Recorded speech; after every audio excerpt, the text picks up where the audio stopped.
Yasodhanandana Brahmachandana Yamunatira Vanajani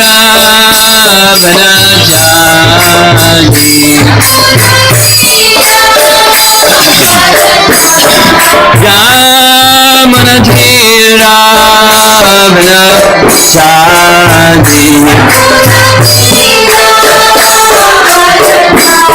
Jaya Radha Madhava Vindya Vihari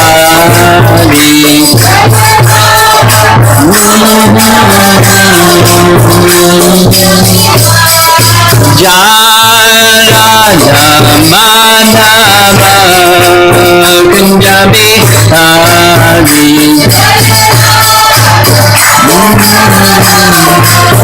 Vindya Vihari Gopigana Vallabha Giridharadhari Gopigana Vallabha Giridharadhari Gopigana Vallabha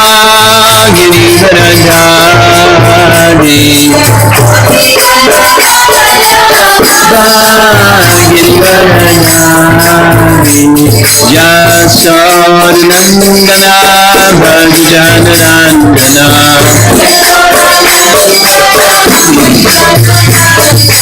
Yasodhanandana Bhajanarandana Yamunatira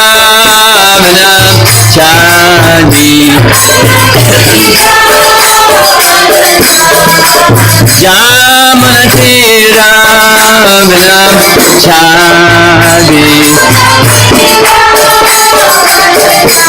Jaya Radha Madhava Kunja Vihari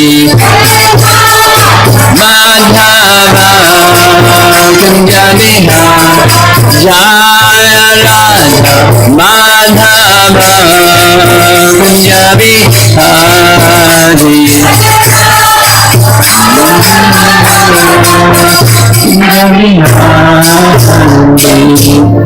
Jayom Vishnu Padpar Mahamsa Parivacharya Ashtatara Satasri Srimad His Divine Grace A.C. Bhaktivedanta Swami Srila Prabhupada Ki Gaur Pimanandi.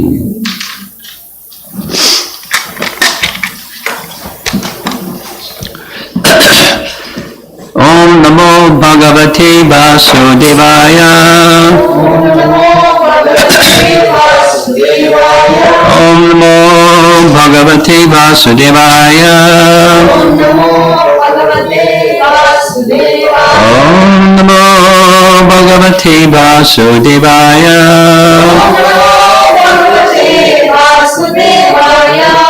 Okay, we're going to continue, and by Krishna's mercy we'll conclude Canto 10, Chapter 38, Text number 11. And this translation is Jiva Goswami's, so it's a little different than what you'll find in the BBT translation, 10:38:11. Jiva Goswami's commentary, Krama Sandarbha. He who creates the world by his glance alone, inducing cause and effect, who is devoid of absorption in that action, who destroys ignorance, difference, and illusion by his Chit Shakti, can be perceived in the gopis' houses and in the forest by those persons created by his Maya acting under his will and endowed with action senses, knowledge senses, and antakarana, the mind. This term antakarana is I did some research on it, and it's not a common word used in the Sanskrit texts, but it is a common word used in commentaries by our acharyas. And my sense is it's something like the word Atma. That is, it can have different meanings. It can, depending upon context, Atma can mean this, that, and the other thing. Similarly, Antakarana can mean this, that, or the other thing, depending upon context. And here it's very clear. It's being used as mind. Now, we read a few things. Like, let's go back to the verse. In the word for word, BBT word for word, Dhi Bihi. Dhi Bihi is the Sanskrit in the verse, text 11, which means intelligence. Dhi means intelligence. So, subtle body, Antakarana, intelligence, Antakarana, the mind, Antakarana. It seems that Vishwanath Chakravarti Thakur likes this word also, and as far as I can understand, it means the profound, deep impressions within the mind that drives the inner workings of our life, Antakarana. So different meanings depending upon context. So I'll read it again because Jiva Goswami here is taking the verse. I'll go back to the BBT translation. The BBT translation seems to be speaking of just people in general, not what Jiva Goswami is here is rendering is the residents of Vṛndāvana. That either works, and but the context is important. He's going to Vṛndāvana. He's in Vṛndāvana going to see Krishna, so he's speaking of the residents of Vṛndāvana. That makes sense. However, it also, because when the Lord, by his glance, creates the material manifestation, which is a combination of cause and effects, he's the remote cause, the original cause, by his glance. So that's everybody, not just the residents of Vṛndāvana. So here's the BBT translation. It's philosophical, so it'll end this after the end of this class, at least this particular verse. He is the witness of material cause and effect,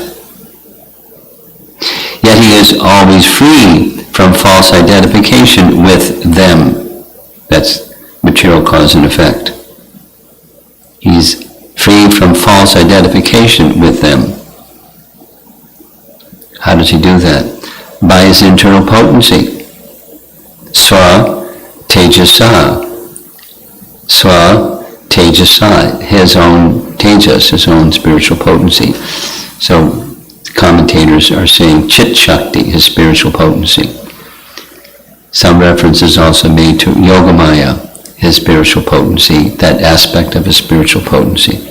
But by his internal potency, he dispels the darkness, that's ignorance. He dispels ignorance. So with light you dispel darkness of ignorance, which then produces some misconceptions of separation, like things exist separately from Krishna, and confusion.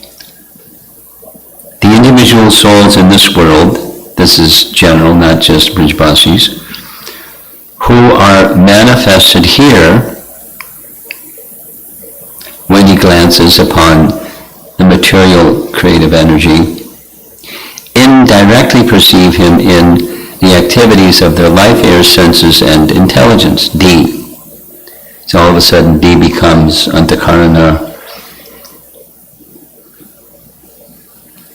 with different meanings. So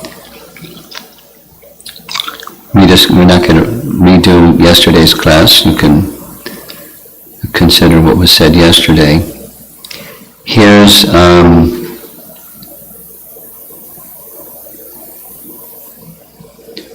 Jiva Goswami's commentary from Krama Sandarbha. Question: why is the Lord glorified if he is so rare? If he is easy to attain, you should praise that. Response: Krishna is the agent in the creation of Maya, which attains ability by his glance. In glancing, ikshata, he is devoid of absorption in the task. Aham rahita. This is because of his chit shakti, or tejasa. The jivas, who are incapable of perceiving the Lord on their own, can perceive the Lord within all beings, sada neshu, in the form of the functions like prana, which are produced by his glance. He can be inferred but not seen. So you asked this question yesterday from Bhagavad Gita. Yes? He's confirming, Jiva Goswami. And then he makes reference to this celebrated verse, well, difficult to understand, 2:35. By taking help of the intelligence, you can understand Supersoul, that verse. The step by step, Prabhupada's purport. He makes reference to that. And he translates it in an interesting way. Translation: the Shanta Bhakta sees the Supreme Lord in all beings by the mercy of Paramatma. The Lord and the Jiva are inferred by symptoms, such as their observable intelligence, the intelligence of the Jiva and the intelligence of Paramatma, inferred. And how do you infer something? By symptoms. Yes? Like? Huh? Yeah.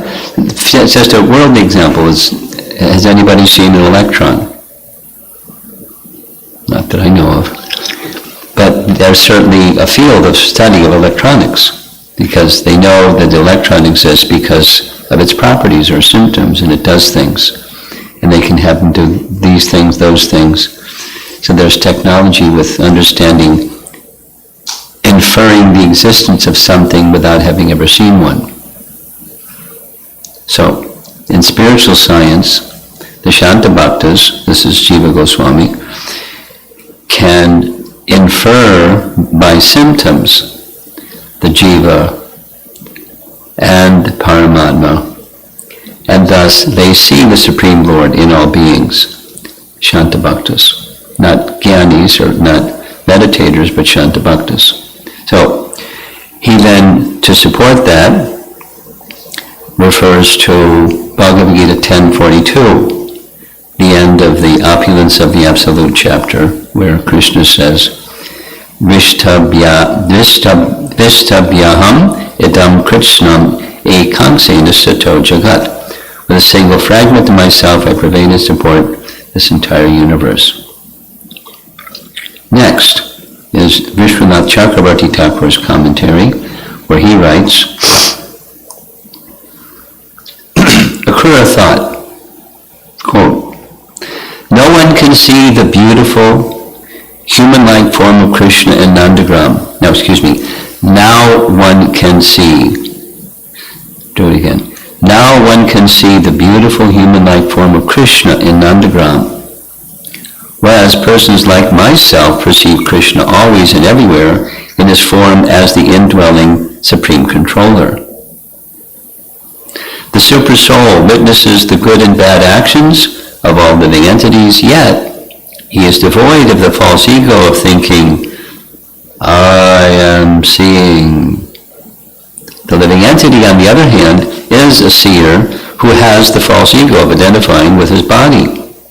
The Super Soul, however, who sits within the same body as the constant observer, does not identify with the material body. So a distinction, Jiva and Paramatma. We heard some of that yesterday.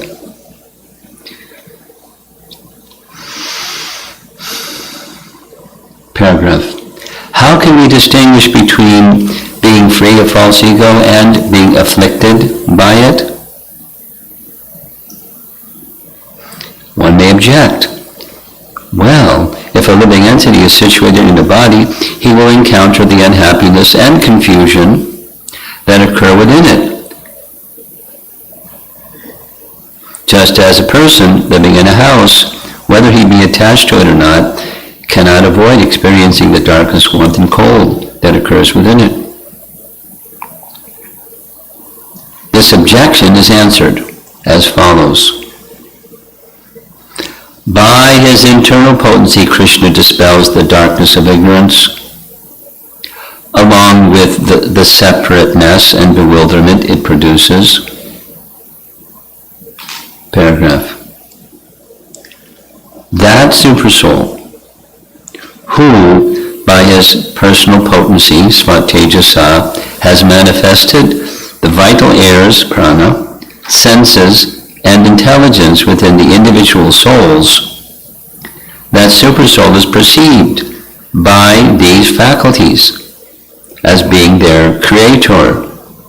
Furthermore, it has been said, Guna Prakashaya Anumiyate Bhavan. This was referred to yesterday. It's taken from the prayers of the demigods to Krishna in the womb of Devaki. Canto 10, Chapter 2. You can look it up, text 35, translation of that little phrase. One can realize the beauty of your form by the awakening of transcendental knowledge. One can realize the beauty of your form by the awakening of transcendental knowledge. So how does transcendental knowledge become awakened? By Supersoul. So by that transcendental knowledge becoming awakened, then Krishna's beauty can be perceived. Supersoul can be understood by the mercy of Supersoul. So just read that paragraph again.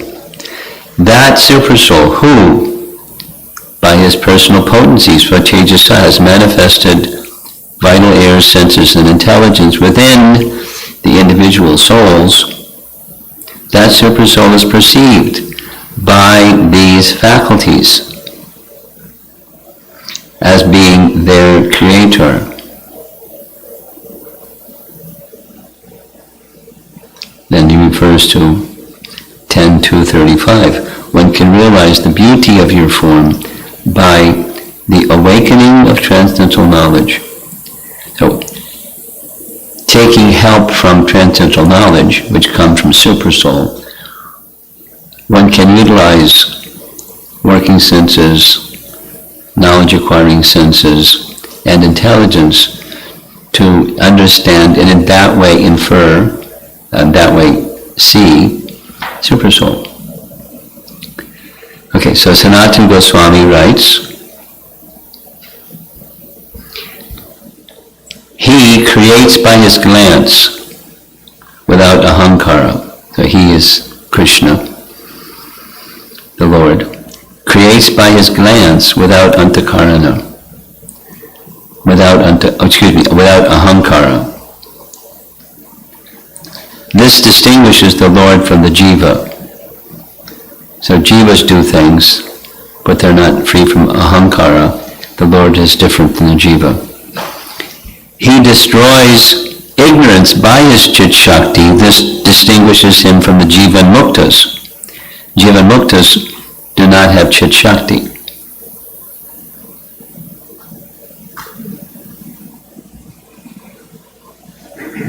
Got it? Prana refers to the life force or the five gross elements and sense objects. More commonly prana refers to life force, but it can refer to the five gross elements and sense objects. Aksha refers to the senses. Actually, we discussed yesterday. It literally means eyes, but it's indicating the senses. D refers to antakarana.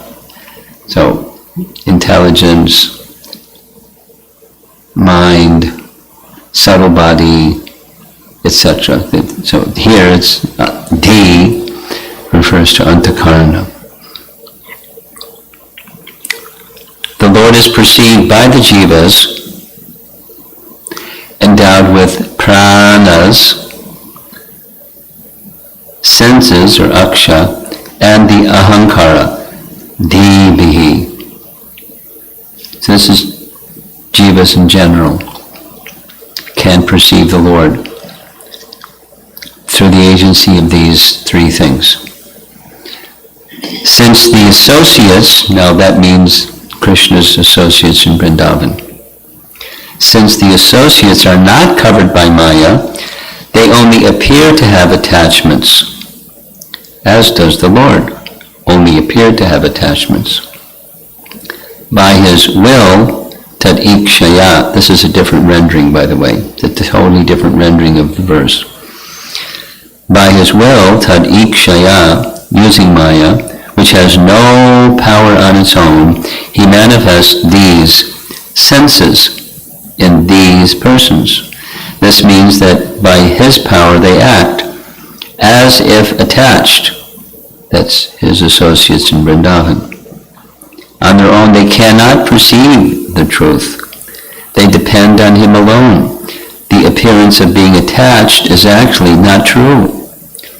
Their loss of knowledge is caused by the Lord. Krishna may ask, why do you want to see me herding cows? It is filled with identity of ahankara. To reply, you are devoid of ahankara as the cause of the universe, of cause and effect, devoid of the concept of I and mind, destroying ignorance by your Chit Shakti. You are realized by people in the house of Nanda and others as if being attached. These people are accepted by you as your own, using their pranas, senses, and minds.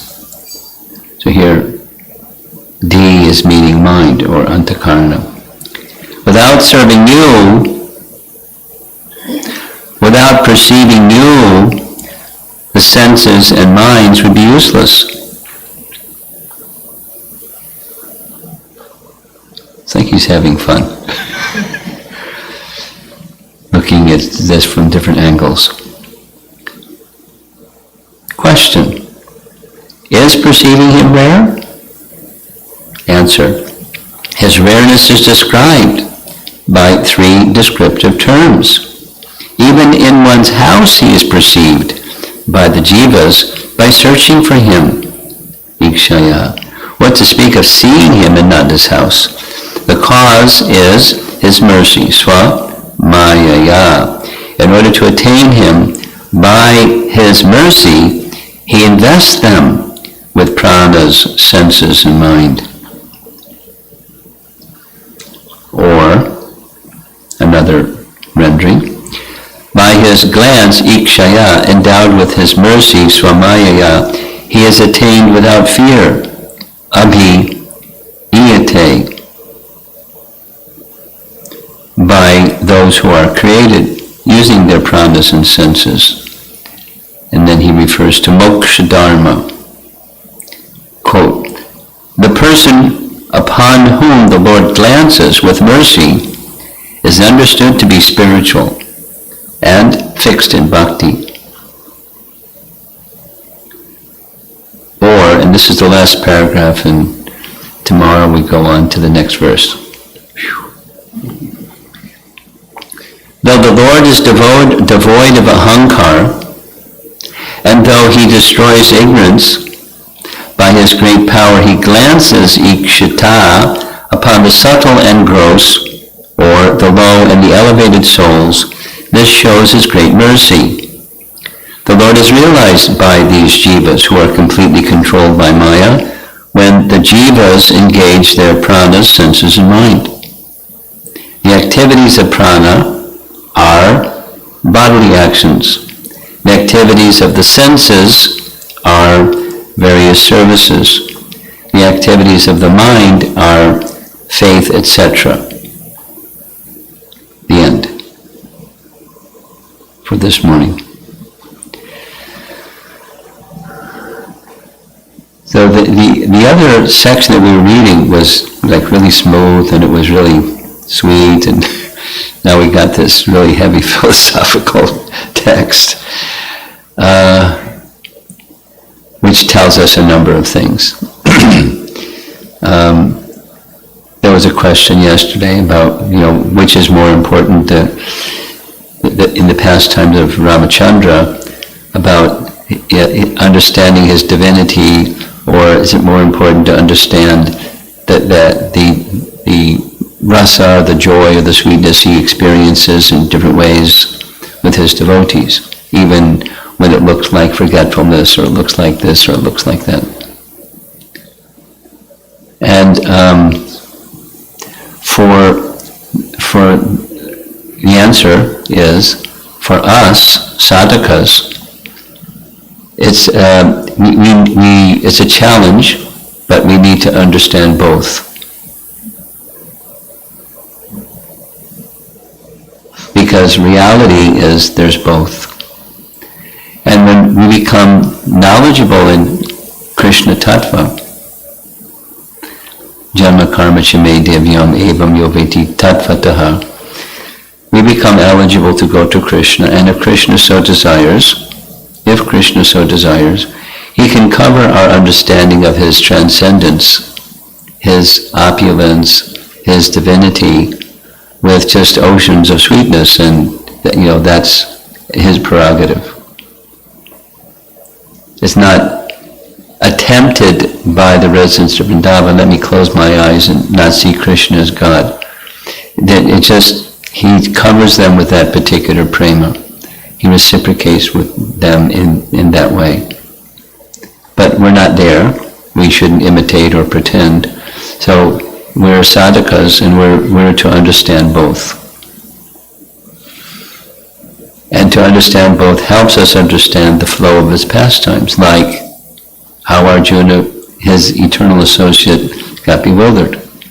So when his eternal associates get bewildered, in Vṛndāvana or anywhere, it's his influence. They're not really bewildered, which is a contradiction of terms. But it's a transcendental situation created by his Chit Shakti, or the Yoga Maya aspect of his Chit Shakti. And therefore we just glibly say, it's a pastime. And that kind of like dismisses anything you can't understand. It's just a pastime. But it's not discernible by sadhakas anyways. So it's not just a glib, convenient dismissal. It's a fact. And our acharyas give us detailed and refined scientific kinds of explanations of how it is, how rasa works, how that rasa is actually a certain bhava, or an ecstasy that just overwhelms his devotee by Krishna's wanting to reciprocate with them in a certain way.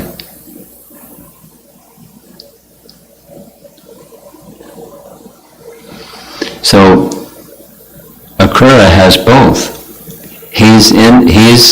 We heard at the beginning of these, it's not prayers, it's his thoughts. He's in ecstasy, and there's varieties of ecstasy from beginning to end. Now, as those waves of ecstasy move this way, and then move that way, and then move another way, and then sometimes seem to go back again. So, all the while, Akrūra, is not a Brijbasi. Akrūra, has understanding of Krishna's transcendence, his opulence, his divinity. He clearly understands that. And he's going to get a first-hand experience of how the Brajbasis don't understand that. But he understands it. So part of his reflection is upon Krishna's divinity. And in describing his divinity, he understands he's the cause of all causes. He brings, so specifically, he brings about creation by his glance over his material energy. And he doesn't do that with false ego. This is like one of those multiple puzzles about Krishna Tattva. He does things and doesn't do things. He creates the four varnas, but he's the non-doer at the same time. He does and he doesn't do.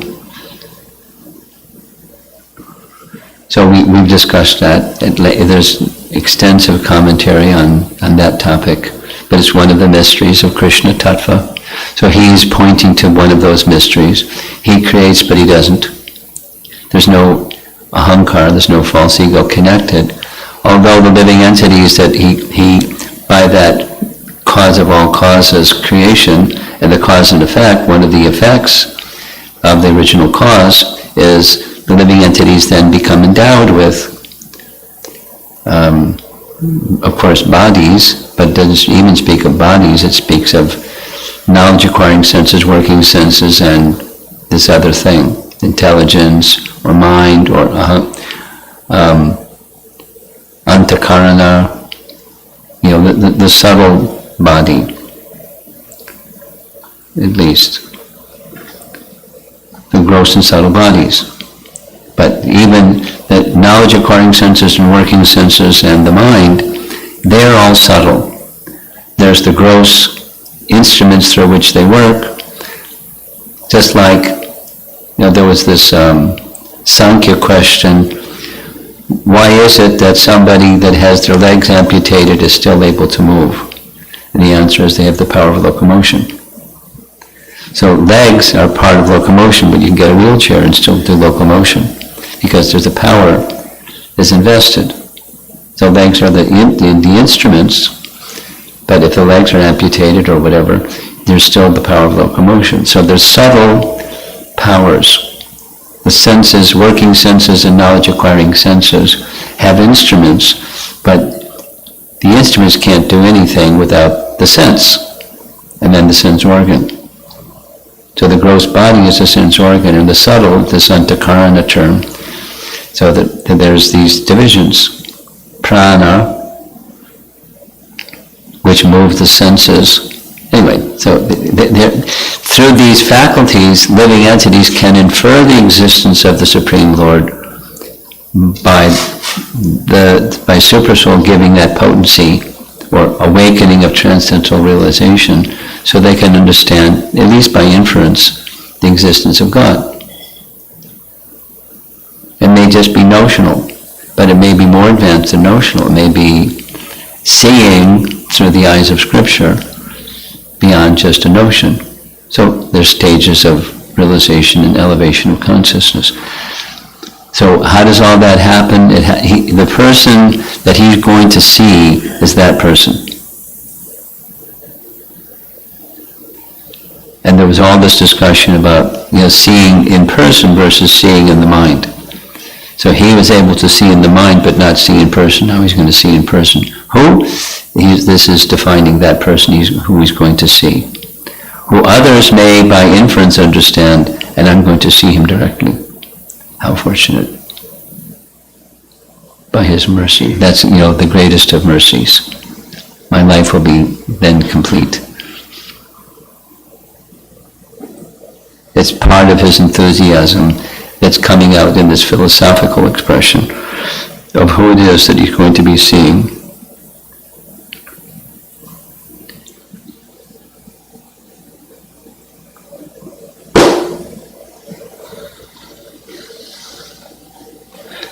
So any discussion?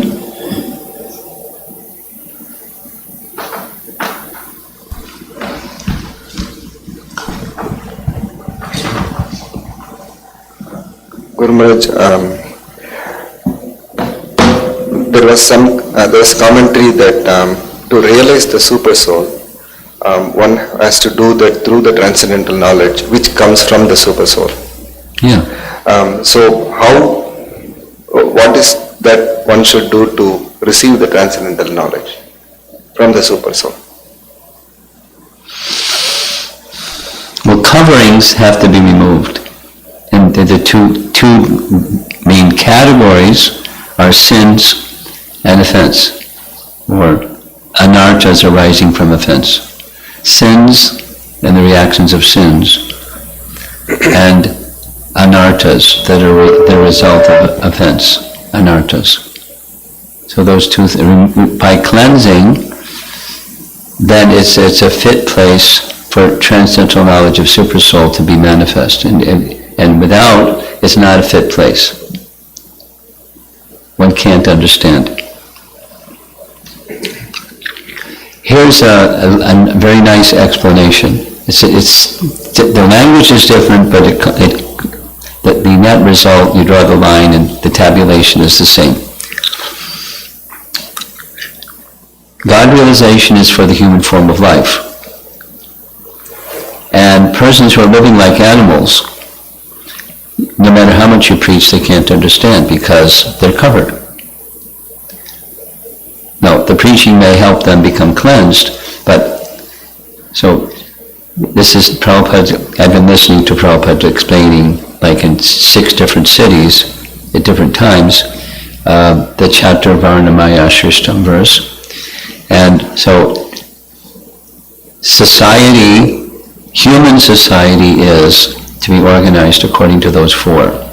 And if one doesn't organize according to those 4, then it's animal society. Your human life begins with that organization of recognizing function according to quality and work. So how do we question? Prabhupada wanted Varnashram. How do you go about establishing Varnashram? Yeah, that's a really good question, because different people have different ideas. You go buy some land in the country and start growing vegetables, and take care of cows, and that's Varnashram. Some people have that idea. That's their solution. Some people have a different idea, and then there's different ideas. There's all kinds of different ideas. So what does Scripture say? According to Canto 7, Chapter 11, it's that Yudhishthira asks, how does one come to the position of Prahlad? He asked Narada. Narada says, by bhakti. But before you can practice bhakti, you have to become a human being. So it parallels you have to practice Varnashram. Before you can practice Varnashram, you have to become a human being. Then he gives a list of qualities. So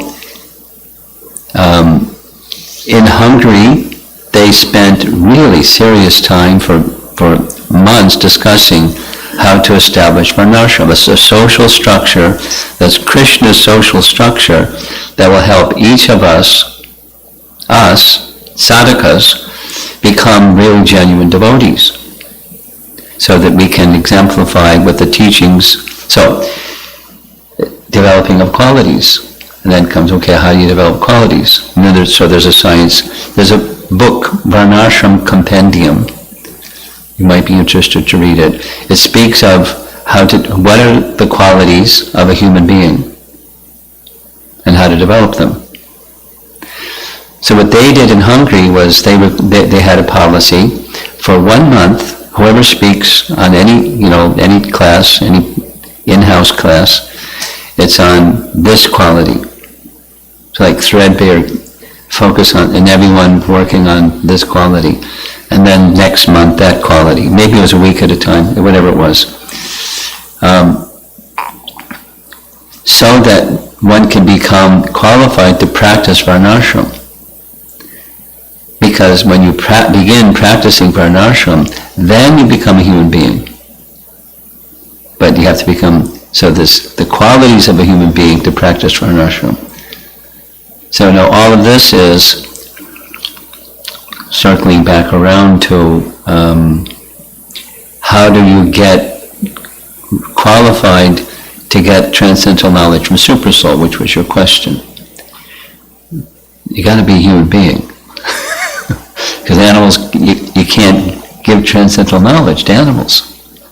I mean, it doesn't go in. They're not interested. They don't have the capacity. So to get transcendental knowledge from Supersoul, there's the system, and starts with qualities and cultivation of qualities and following, recognizing your guna and karma and acting accordingly, and dedicating all of that to Krishna's service. Now, Prabhupada didn't do all that. He just, get in the elevator, press the button, top floor, let's go. And then after some time, whoa, we need more purification here. So therefore, the insistence in the final year or so, the importance of varnashram. And what varnashram was not meant just for people out there that won't take to chanting Hare Krishna and sadhana bhakti. It's for ISKCON. So it's not clear. There's not there are people. My understanding is there are people in different quarters that have their group that they want to do varnashram, and they want to do it this way, and they want to do it that way, and they want to do it another way. But so this is still just responding to the question: how do we qualify ourselves to get transcendental knowledge from Supersoul? It's purity. How do you get purity? Well, you chant Hare Krishna, Chaita Darpan Marjanam, you get purity. People are chanting Hare Krishna, they may not get purity. They're making offense. So that's what our common understanding. So try to come over a fence.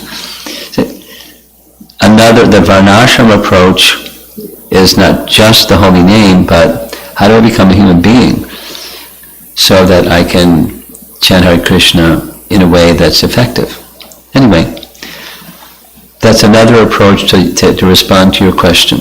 How does one qualify to get transcendental knowledge from Supersoul? From Bhagavad Gita, Dadami Bodhi Yogam Tam Yenamam Piyantite. Tesham Satata Yuktanam Bhajatam Priti. That's our standard answer. And it's not wrong. It's Bhagavad Gita. It's one of the essential verses of the entire Bhagavad Gita. So without bhakti being awakened, establishing varnashram is going to be next to impossible. But with bhakti, then establishing varnashram becomes possible. And thus making ourselves more eligible for knowledge from Supersoul. And, etc. Knowledge, being able to understand Bhagavad Gita, deeply, requires purity. And then things can go in that otherwise didn't go in. We don't misinterpret or so forth.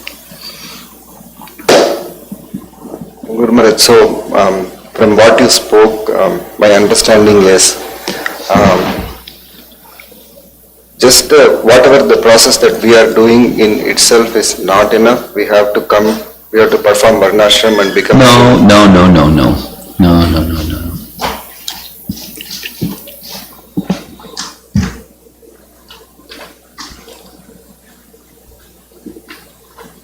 It's not that it's not enough.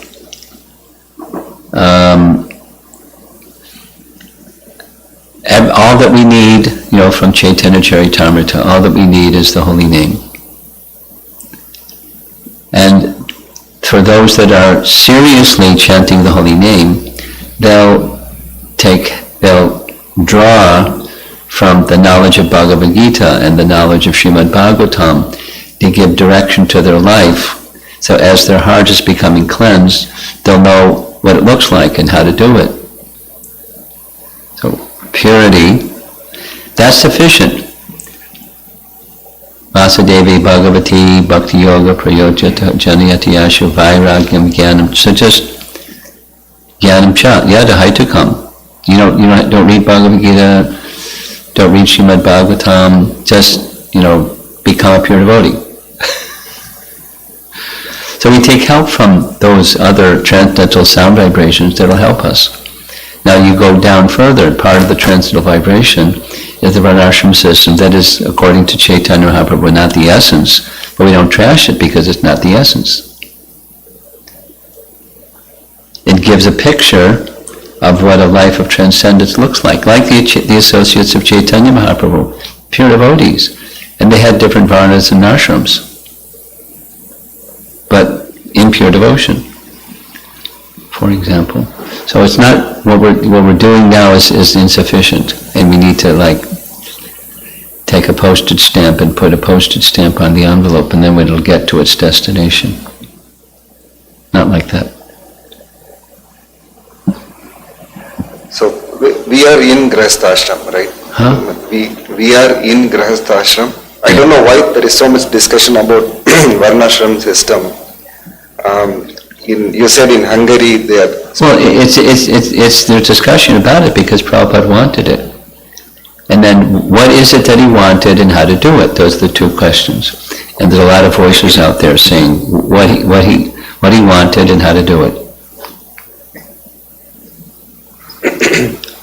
But the discussion because Prabhupada wanted it, and Prabhupada wanted it for us.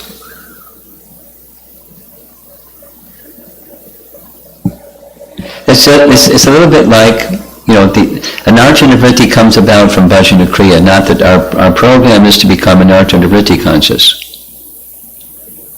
Our program is to become Krishna conscious, and it's a byproduct. So there are things that are supportive to becoming Krishna conscious, and this is one of them. But it's not the essence. It's supportive. Just like, every day I take vitamin D, and I sit out in the sun because, according to what Ayurveda says, and according to what Western medicine says, the best source of vitamin D is sunshine. So health helps Krishna consciousness. Or poor health makes executing Krishna consciousness more difficult, troublesome. I can practice Krishna consciousness if, in a deathbed. Bad health. But we do things that help promote Krishna consciousness. Take vitamin D. And I don't take it through, like we used to, is cod liver oil put in milk. That was when I was a kid. That's how vitamin D milk was cod, fish, liver, oil. That was America.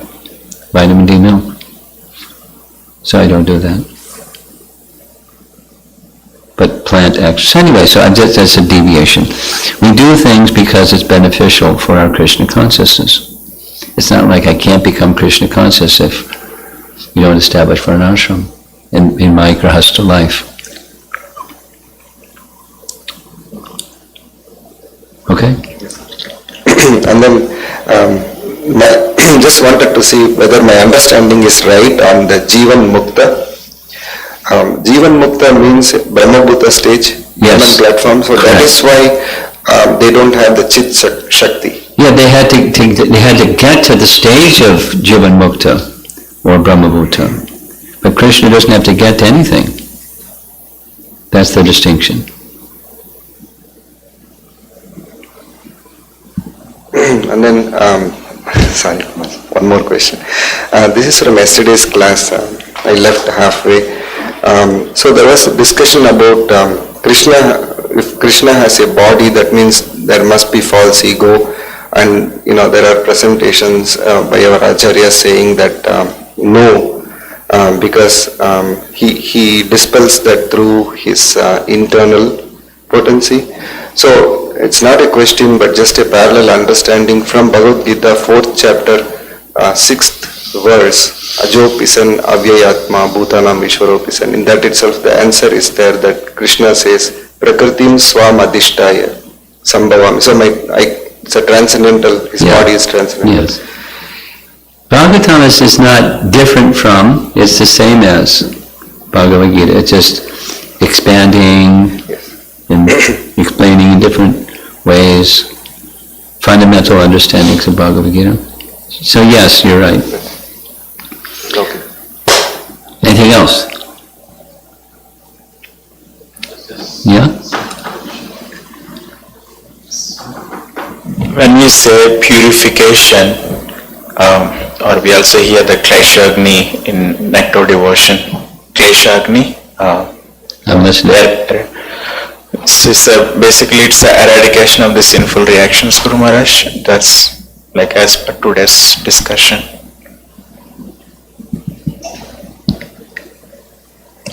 I'm not sure what you're asking, but I think the answer, if I do understand your question, the answer is yes.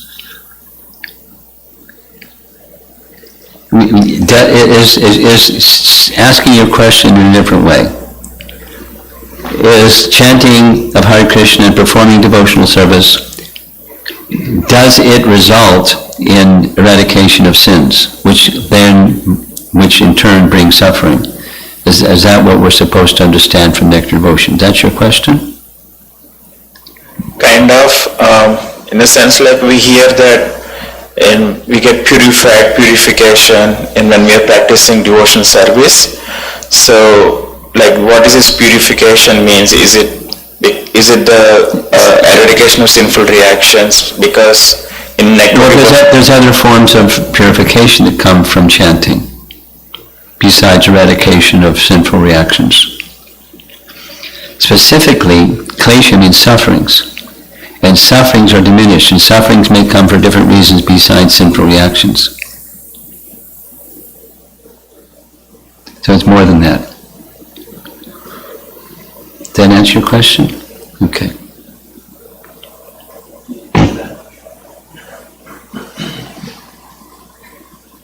Maharaj, it is a little bit complicated for me to even explain what am I asking, but I'll try, Maharaj. So, like it was covered that Jiva experiences changes in the body, just like a person living in the house. Like in the house he can feel the heat and cold. So similarly Jiva also experiences that in the body. So my question is when one gets is it possible to get have the transcendental body in this lifetime? And does at that time Jiva doesn't experiences all those things being in the body? Yes to the first one and no to the second one. When you become Krishna conscious, you don't become unconscious. You don't identify. Okay. If you hit your finger with a hammer and you're Krishna conscious,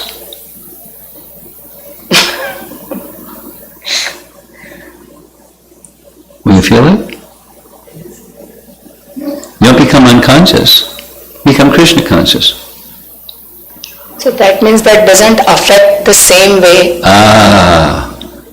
Okay. The neurons are still doing what neurons do. The C fibers are firing according to medical science. Thank you.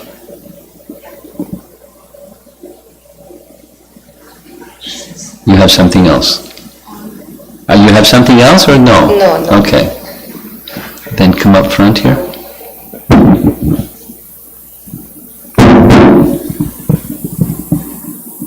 Question from Uttama Bhakta Prabhu. In pure stage, does subtle dissolve completely or it becomes spiritualized? If spiritualized, does it mean there is all the three elements of subtle body in the spiritual body in pure form? Sometimes Srila Prabhupada uses Brahmabhuta stage as pure bhakti stage. In chapter 18 Bhagavad Gita verse, it's being used as a stage preceding to pure stage. Are both okay? Kindly clarify. Well, when the sun rises, it rises gradually. And similarly, the spiritualizing of the subtle body is a stage, And the dissolving of the spiritual body is another stage. So that's one part of the response to his question. But when there is a spiritual body, it's a little bit like the earlier question of, do we not experience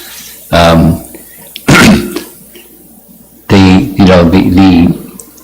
sensations of the body and the mind?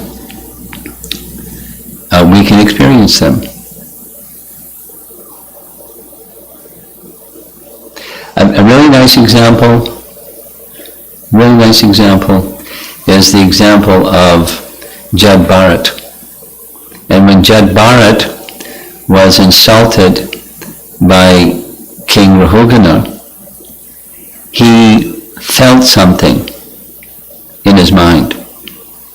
He felt hurt by harsh words. Now, we know that Jad Bharat was an Uttama Adhikari personality. He had taken birth as a deer and then as Jad Bharat because he had made a conscious choice to desist from his bhakti practices.